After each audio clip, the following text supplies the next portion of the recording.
Hello, my friends. It is time for Restart, Chapter 9. Whose point of view do you think it's from? If you said Chase, you are correct. Chase Ambrose. After the scrimmage, I head down to the locker room to get some player interviews. I arrive just in time to see Aaron slamming the heavy metal door in Hugo's face. He staggers backwards straight into me and lets out a whoop of shock. "Take it easy, Hugo. I tell him it's just me." "Hi, Chase," he manages, his voice faltering. I'm trying to shoot some footage of the team. He hefts his own flip cam. "I thought Miss DeLeo put me on that," I tell him. "Oh, sure, totally," he says quickly. "We were just afraid you might, forget." "What do you mean, forget?" I ask, a little annoyed. He retreats a step, blushing and looking plenty worried. No offense," he stammers. But before I can reply, the door opens and there's Bear. "I told you it was his voice," he shouts. He hauls me inside, shutting Hugo out again. "Hugo's with me," I protest. "Good one," Bear laughs. "Seriously, we're covering the Hurricanes for the video yearbook." So Hugo gets in with me. He's grateful, but it doesn't make him very happy. He acts like he's tiptoeing around a minefield.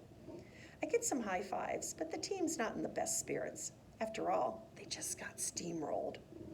And when it sinks in that I'm there as a reporter and not to give them the good news that I've been cleared to play, they can't hide their disappointment. "Well, I can't see anything wrong with you," Joey complains.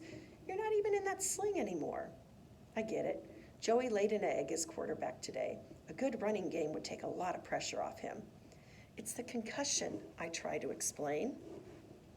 "The doctor wants me to be really careful." Landon Rubio, the kid with the giant neck I saw on the first day, glances dubiously from Hugo to me. "So you have to miss a few games, but what gives with him?" Hugo attempts to point his camera and is beaten back by a hail of dirty sweat socks. I bristle. The video yearbook is doing a segment on every sports team, including golf and badminton. So when you're not in it, don't come crying to us. "Yearbook?" Joey echoes. "Bad enough you're off the team. Now you're on yearbook staff?" "Video yearbook," Hugo amends. A snapping towel nearly takes his ear off. "Guys, chill out." Aaron steps between the other players and Hugo and me. "It isn't our boy's fault his doctor's a wuss. Cut him some slack." "That doesn't explain why he's running around with the video losers," Landon challenges. "He's not running around with anybody," Aaron explains reasonably. "He's covering the Hurricanes, man, making sure we look good in that yearbook thing. That's how he's helping the team while he's on the sidelines." "Yeah, Rubio," snorts Beer. "If I had a face like yours, I'd appreciate anyone who could make me look good. So shut up." I jump in as peacemaker. "Believe me, guys, I'll be back as soon as I get the word from my doctor." This makes the team happy, I can tell. Hugo shoots me a strange look, but how can I expect him to understand? He doesn't strike me as the kind of guy who plays sports, except maybe in video games. Joey chucks a ball my way. I watch, almost as a spectator, as my hands reach out and snatch it from the air. Reaction time? A-okay. It feels good, like I'm back to an old self-amnesia couldn't quite rob me of. We do a few interviews. The guys are chatty with me, hamming it up for the camera like I'm running a selfie service. Hugo gets mostly one-word answers. When I notice, he mumbles that we can fix it in editing. I don't see how any amount of editing can fix. Question: what are your thoughts for the upcoming season? Answer: good. Then again, I'm just the newbie. Nobody even trusts to show up for my first video club assignment. When we're done, Hugo can't get out of there fast enough. This is hostile territory for him, but me? I feel like I'm home. "Well, I'd love to talk your ear off, about my road to NFL glory, Aaron drawls, but Bear and I have to go water some old people." "Wait, I'm going with them," I tell him. They stare at me, like I've just announced that I'm flying to Jupiter. "Dude, you don't have to go," Aaron reminds me. "They cut you loose because you got hurt. It'll be fun." That falls flat, so I try again. "We're teammates, right? You go, I go." Bear's eyes narrow. "Exactly how much do you remember about the Graybeard Motel?" "Nothing," I reply honestly. He grins. "If you want to go there when you don't have to, you didn't just scramble your brains. You knocked them out completely." Come on, how bad can it be? I'm semi-joking, but those two are stone-faced. So I start to wonder, yikes, what is this place? Frankenstein's lab? Your call, Aaron says. It'll be good to have you back with us, even if you're nuts. The Portland Street Assisted Living Residence is about a 10-minute walk from school. I know I was on community service here before, but the place is brand new to me. It's a boring 3-story building with a wide circular drive and a broad landscaped front dotted with benches and outdoor picnic tables. There are several elderly people outside, enjoying the warm weather. A couple of them wave and call out greetings to us. I wave back. Aaron and Bear ignore them. As the main door slides open in front of us, Bear mumbles, "Hold your breath." It's an odd combination of two smells that don't mix. Fresh flowers and hospital-like antiseptic. Not great, but you get used to it in a hurry. We report to Nurse Duncan, who's the head nurse on duty. She's surprised to see me. I got better, I tell her, so I figured I should finish off my community service. The court told you that? She asks dubiously. I shake my head. I came up with it on my own. We don't believe it either, Aaron jokes with mock solemnity. That's very noble, Nurse Duncan says. Well, I've got you boys on the snack cart today. It doesn't normally take 3, but we'll give Chase a soft job on his first day back. We get a rolling cart laden with juice boxes, cookies, crackers, and free newspapers. By the time we get off the elevator on the 3rd floor, Aaron and Bear have helped themselves to half the merchandise. Believe me, they have more Oreos than these mummies could ever gum down, Aaron says when I look disapproving. And I assure you, oh perfect one, you've sampled plenty of cookies off this cart. I reach back for a snack-jacking memory, but come up empty. I'll have to take his word for it. Bear tears open a bag and dumps a small pile of ginger snaps into my hand. I take a tiny bite, glaring at my partners in crime, who are chowing down in a blizzard of wrappers and crumbs. We played a football game this morning, Bear reminds me. You work up an appetite. Not everybody's too delicate like you. I guess I'm not too delicate to bend over and pick up your garbage, I snap back. I might be getting the hang of being friends with these two. We go door to door, offering the residents snacks and papers. When I was in the hospital, all the staff and volunteers who came into my room were really nice and friendly. Well, Aaron and Bear are the opposite of that. Aaron's the polite one. He flings the door wide and barks, "Snack cart!" This is followed by a "What do you want?" from Bear. They call all the men Dumbledore. That works with our class, doesn't it? And all the women Dumbledora, and respond to any questions with a combination of shrugs and grunts. When I can't stand it anymore, I ask what I can do for everybody, and usually end up adjusting bed heights, searching for lost TV remotes, and occasionally calling nurses. You're slowing us down, man, Aaron complains. At this rate, we'll never blow this Geritol stand. Quiet, I hiss, they'll hear you. You're joking, right? Bear sneers. Most of these old fossils can't remember to change the batteries in their hearing aids. The last thing any of them heard was the A-bomb test at Yucca Flat. They're not as deaf as you think, I shoot back. The lady in 212 definitely heard it when you ripped one in her living room. Aaron laughs. Now that's the Chase we know and love. Those jokes are funny when it's the 3 of us, not so much when the old people are around. Most of them are pretty frail. They definitely deserve more respect than they're getting from us. Maybe Aaron and Bear ran out of patience because they've got no choice about community service, and I'm here on purpose. Maybe I was out of patience too before my amnesia made me forget it. But I find the residents kind of interesting. They remember stuff in real life that you can only read about in history books.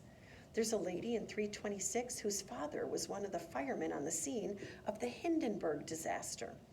The guy in 318 was a communications expert at Houston Mission Control when Neil Armstrong first set foot on the moon. In room 209 lives a guy who's totally blind, yet tells the most vivid stories of growing up 2 doors down from the Baseball Hall of Famer, Joe DiMaggio. The rule is that if someone is not in or sleeping, we leave a juice box and a packet of cookies on the table. The man in 121 is snoring enthusiastically in an easy chair when I notice the black and white photo on his nightstand. It's a picture of a young soldier bowing his head to receive a military decoration from an important-looking man with round, steel-rimmed spectacles. Glasses, spectacles. Is that President Truman, I whisper? Aaron looks bored. Who cares? Let's get out of here.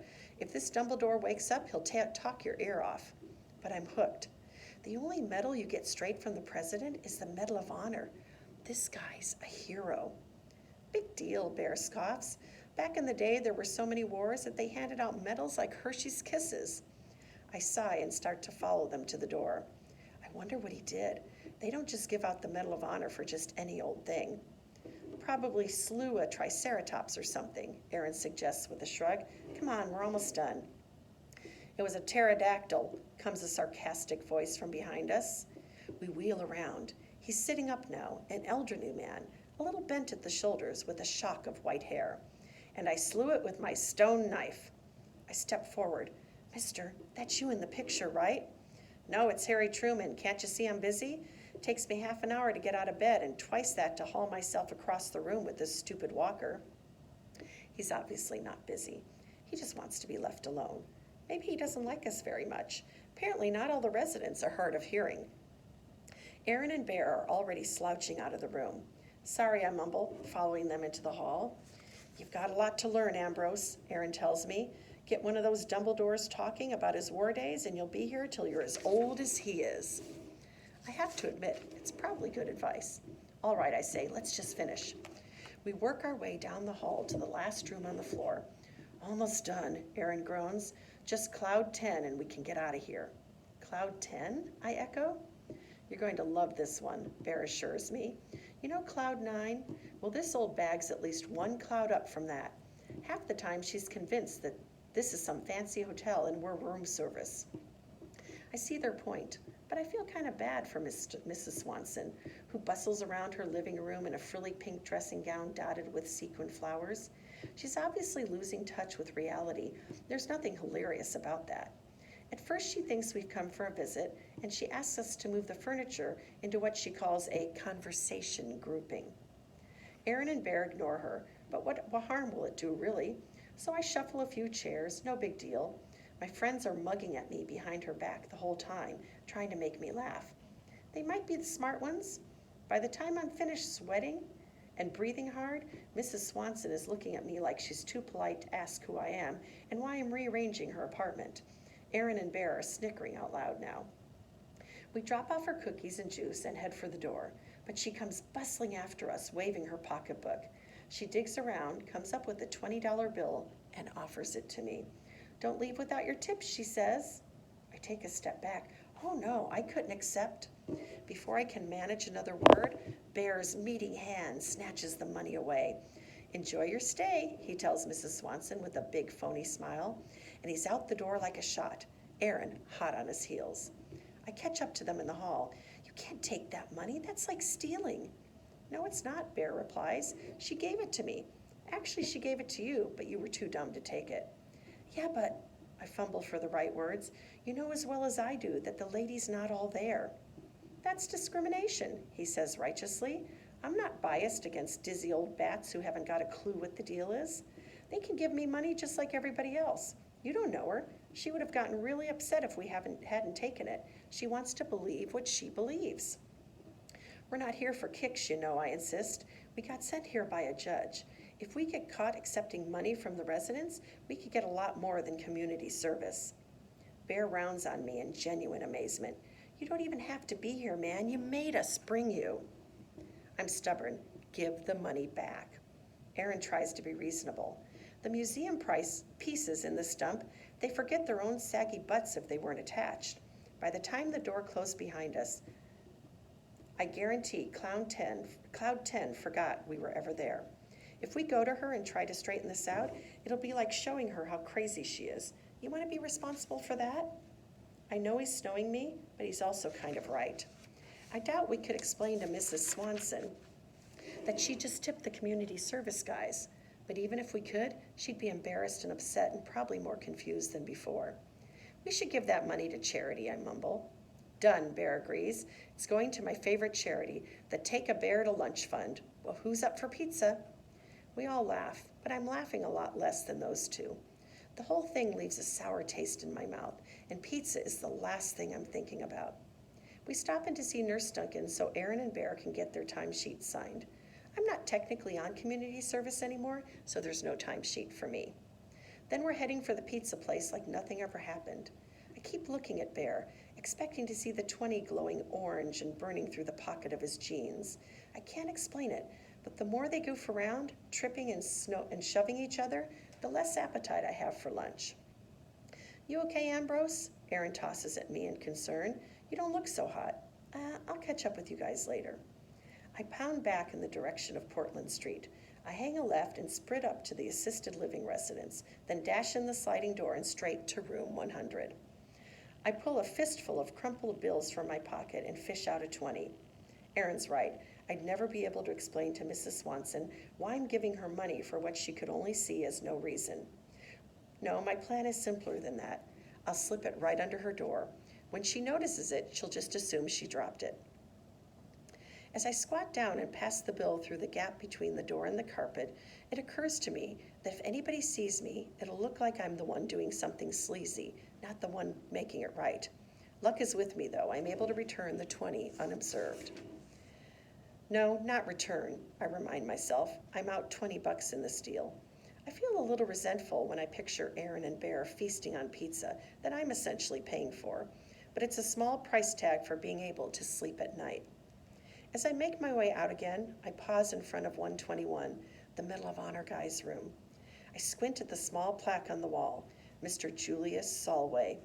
The door is open a crack, and I catch a glance of Mr. Solway struggling across the room on his walker.